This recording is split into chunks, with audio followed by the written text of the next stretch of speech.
Bonjour, je viens vous parler aujourd'hui d'un sujet qui concerne Apocalypse 13. Il s'agit de la bête décrite dans ces versets.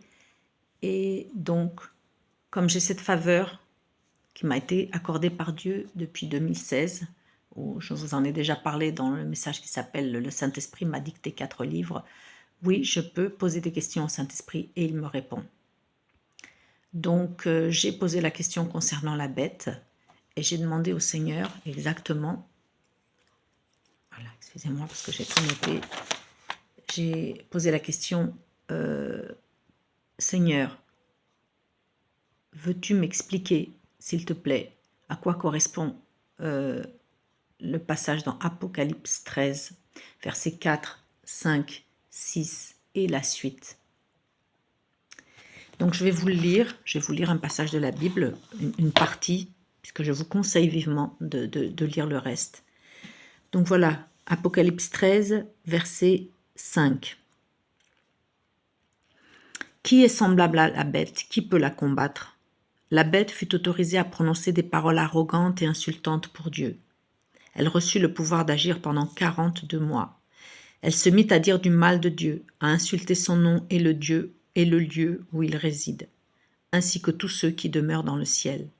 Elle fut autorisée à combattre le peuple de Dieu et à le vaincre.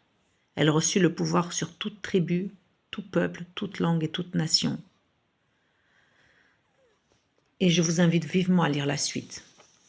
Voici la réponse que j'ai reçue du Seigneur par son Saint-Esprit. Cette question sur Apocalypse en soulève beaucoup d'autres. Je ne peux approfondir un sujet si complexe. Cependant, ces temps décrits en Apocalypse 13 approchent à grands pas. Aujourd'hui, la bête, ce sont les banques et leur pouvoir illimité que personne ne peut contrôler. L'argent va disparaître au profit d'un contrôle permanent de l'être humain et de ses ressources pour vivre, et cela se fera par des puces électroniques implantées dans la main, le front et ailleurs. C'est déjà le cas dans beaucoup de pays. En acceptant ce signe de la bête en eux, les chrétiens peu avertis et sans connaissance perdront le salut, car l'idolâtrie ne se tournera pas vers une idole extérieure à eux, mais l'idole sera implantée en eux-mêmes. Comment échapper à cela? J'avertis mon peuple à travers le monde de différentes manières, mais peu écoutent et très peu comprennent.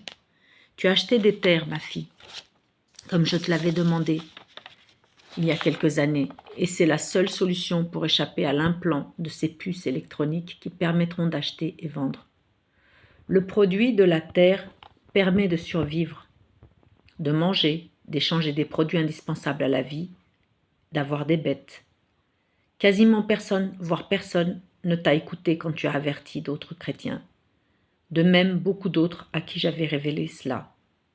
Le manque de respect à mes prophètes et prophétesses avisés, qui ont parlé et parlent pour avertir mon peuple, va se payer très cher et sous peu. Je parle, mais personne ou presque n'écoute. Parole du Seigneur.